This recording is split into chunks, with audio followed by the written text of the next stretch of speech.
Le village de Ouakam a été chaud ce matin. Des populations mécontentes de certains des dignitaires de leur localité qu'ils accusent d'avoir vendu illégalement leurs terres sont sortis pour dire halte à la dilapidation. L'origine de ce truc-là, Youssou Ndoye faisait partie des collectifs des jeunes.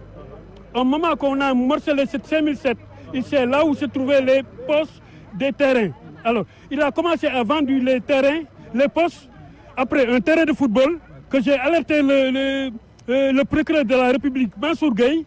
Alors j'ai alerté tous les séquences gouvernementales. Et on n'a jamais eu de satisfaction. Alors, maintenant, c'est Ouakam qui dit non. Ça doit arrêter, c'est fini. Le chef de l'État est d'ailleurs invité par le Djaraf Oumar Gueye Samb à régler le problème pour éviter l'irréparable. Nous avons trop subi pendant des années. Et on n'a jamais vu, en tout cas, le pouvoir faire une action pour au moins nous aider à résoudre ce problème. Nous sommes ici à Ouakam, nous sommes tous des parents. On est dans une république. Si jamais il y a un débordement, moi je pense que le président de la République doit le premier à agir sur cette situation que nous vivons actuellement. On a beaucoup écrit, mais on nous a traînés jusque-là. Alors, actuellement, ce que Ouakam veut, justice. Ces populations qui se disent déterminées à sauvegarder leurs terres promettent une guerre sans merci contre ces spolieurs. Qui concerne les bassins de rétention, nous souhaitons que ce travail soit accéléré de telle sorte que nos enfants, les enfants de la banlieue, puissent être en sécurité. Mais au-delà de ça, nous lançons un appel à l'État pour leur dire que les Sénégalais, en l'occurrence les habitants de la banlieue, surtout les jeunes diplômés sans emploi, ont besoin donc de travailler. Je crois que c'est le pari le plus grand que le président de la République doit soulever. Il y a un problème.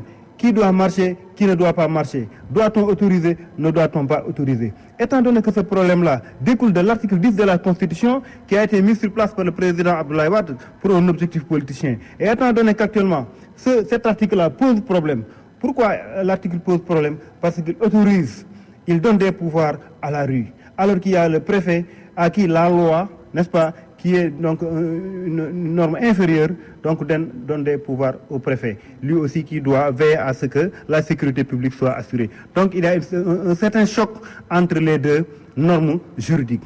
Raison pour laquelle nous aimerions qu'il y ait un prolongement, ça veut dire une disposition législative qui coordonnerait les pouvoirs du préfet au pouvoir de la population, de telle sorte que peut-être la population pourrait marcher.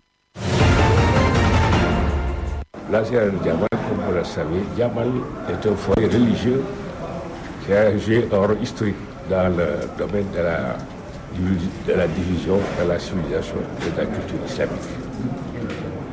C'est pourquoi nous tenons à rendre chaque année hommage à Abdallah Cissé, le fondateur de Djamel,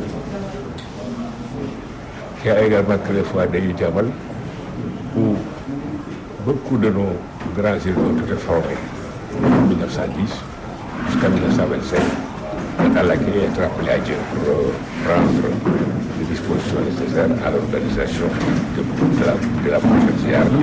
Chaque année, on parle de la paix.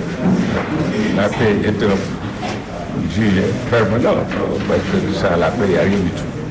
Donc, notre sujet aujourd'hui, cette année encore, c'est la paix.